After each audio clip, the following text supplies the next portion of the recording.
Hi guys, अस्सलाम वालेकुम। Welcome to इनाम साइंस विक्ट्री। आज हम आयंस के बारे में पढ़ेंगे, फिर इसके टाइप्स के बारे में पढ़ेंगे, फिर उसकी टाइप्स की जो फॉर्मेशन, किस तरह इसकी टाइप की फॉर्मेशंस होती है उसके बारे में पढ़ेंगे और उसके कुछ एग्जांपल्स पढ़ेंगे। तो स्टार्ट करते हैं। So what is ion? An atom or group of atom having a charge. एक एटम या एक एटम का ग्रुप जिस पर कोई चार्ज हो तो उसको हम आयंस कहते हैं। एटम जो है ये बेसिकली न्यूट्रल होता है।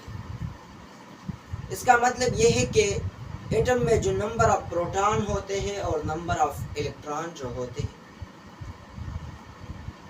उसकी जो तादाद होती है वो बराबर होती है। तो जब कोई एटम या जब इलेक्ट्रॉन लॉस करता है या गेन करता है तो उस पर चार्ज आ जाता है, उसी चार्ज को हम आयंस कहते हैं। अब हम इसके टाइप्स के बारे में पढ़ेंगे। आयंस के फिर दो टाइप्स हैं, एक केटाइन है और एक anion. Cation, an atom or group of atom having a positive charge on it. एक ऐसा एटम या एक ऐसा एटम का एक ग्रुप जिसके ऊपर पॉजिटिव चार्ज हो, उसको हम केटाइन कहते हैं। अब हम ये केटाइन की फॉर्मेशन किस तरह होती है, किस तरह एक एटम या एक एटम का एक ग्रुप उस पर किस तरह पॉजिटिव चार्ज आता है, अब हम इसकी फॉर्मेशन के बारे में पढ़ेंगे। तो इसकी formation, when an atom loss electron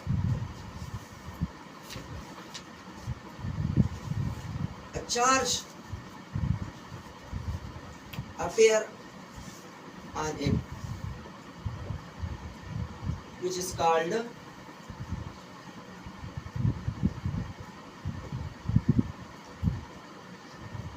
cation।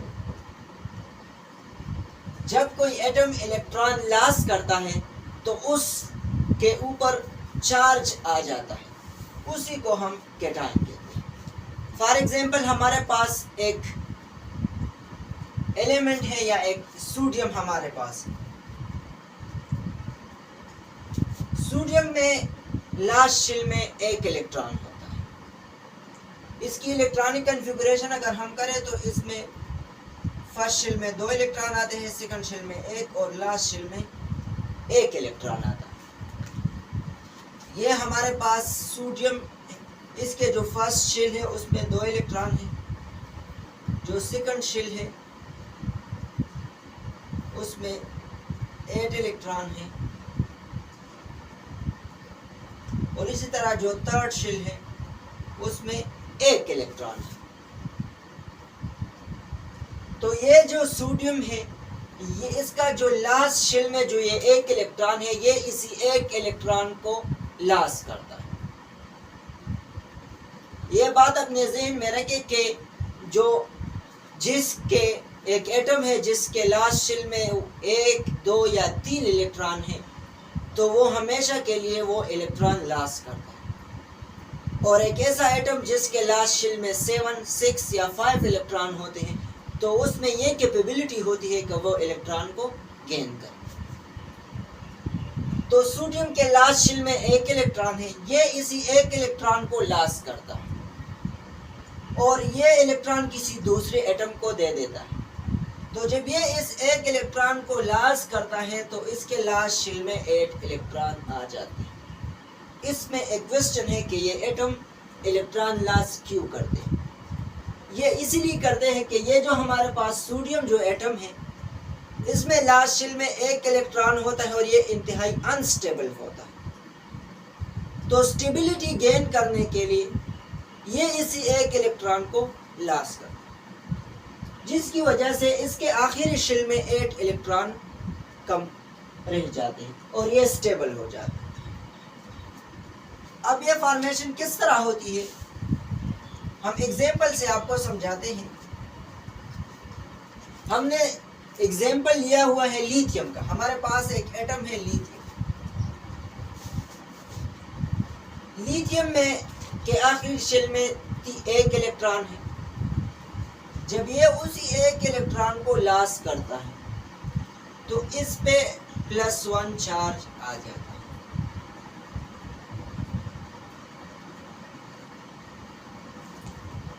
ये बात भी हमेशा के लिए याद रखें कि एक एटम है,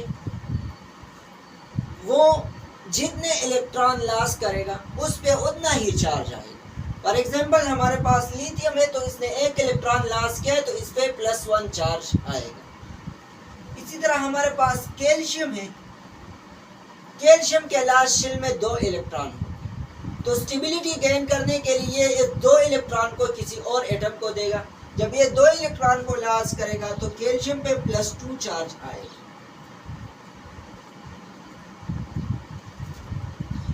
तो ये हमारे पास कैटायन है। अब हम एनायन की तरफ चलते हैं। इसमें एक बात है कि कैटायन में ये जो पॉजिटिव चार्ज आता है, ये क्यों आता है? Why positive charge appear when the electron loss? When the atom lost the electron, so why the positive charge appear on the atom? For example, हमारे पास एक एलिमेंट है, हमने सोडियम का एग्जांपल लिया हुआ है। सोडियम में हमारे पास इसका जो एटॉमिक नंबर है वो 11 है, और एटॉमिक नंबर आपको पता होगा, द नंबर ऑफ प्रोटॉन। जिस एटम में जितने नंबर ऑफ प्रोटॉन होते हैं वही उसका एटॉमिक नंबर होता है, और atomic number of proton is equal to the number of electron. तो अब इसमें जो नंबर ऑफ प्रोटॉन है वो हमारे पास होते हैं 11,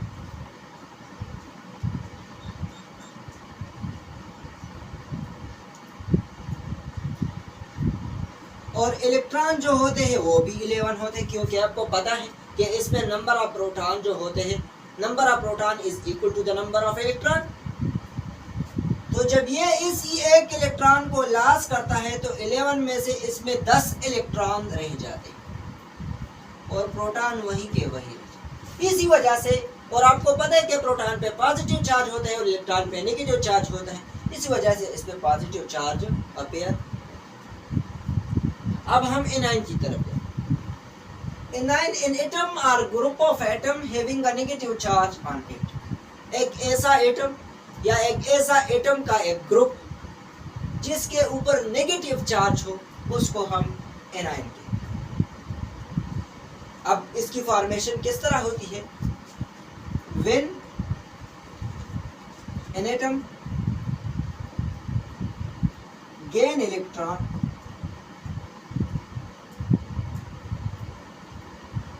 a negative charge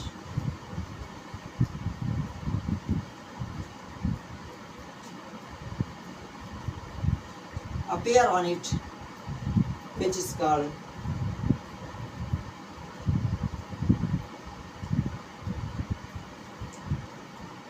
anion.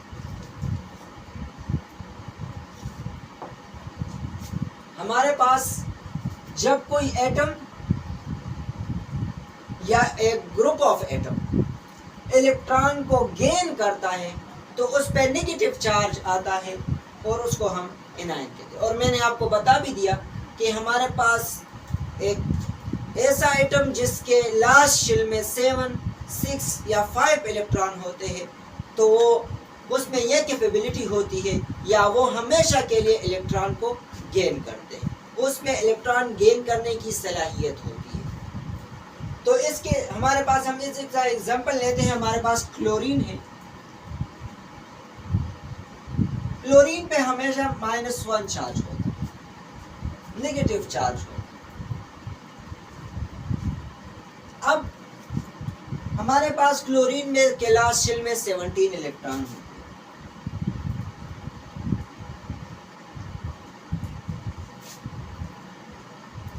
और अगर ये सोडियम से रिएक्ट करता है ये क्लोरीन, तो सोडियम के जो लास्ट शेल में इलेक्ट्रॉन था जो वो दे देता है किसी और एटम को, तो अगर वो इलेक्ट्रॉन जो वो लॉस करता है, वो क्लोरीन वो इलेक्ट्रॉन गेन करता है, तो इसके लास्ट शेल में 17 इलेक्ट्रॉन थे और 17 प्रोटॉन थे।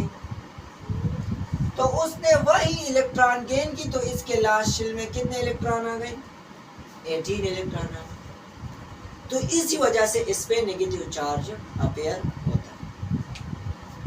अब हम इसका एग्जांपल लेते हैं, एग्जांपल से हम समझेंगे। एग्जांपल हम क्लोरीन का लेते हैं। क्लोरीन जब एक इलेक्ट्रॉन को गेन करता है तो इस पे माइनस चार्ज आ जाता है। इसी तरह हमारे पास ब्रोमीन है। ब्रोमीन भी जब एक इलेक्ट्रॉन को गेन करता है तो इस पे हमारे पास नेगेटिव चार्ज है। एक और एग्जांपल है ऑक्सीजन। अब ऑक्सीजन जो है इसके लास्ट शेल में 6 इलेक्ट्रॉन होते हैं। तो ये अपने ऑक्टेट रूल कंप्लीट करने के लिए इसको 2 इलेक्ट्रॉन की जरूरत होती है। तो ये 2 इलेक्ट्रॉन को गेन करेंगे।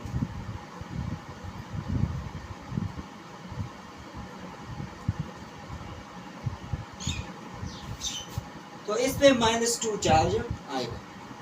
ये था एनाइन, आयंस, और फिर उसके कुछ टाइप थे, फिर हमने उसकी फॉर्मेशन के बारे में पढ़ा।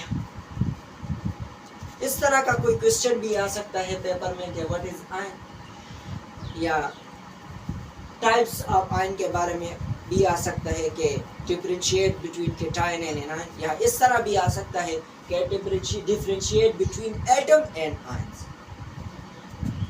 तो ये आज का हमारा लेक्चर था। कल तक के लिए दे दीजिए हमें इजाज़त। थैंक्स।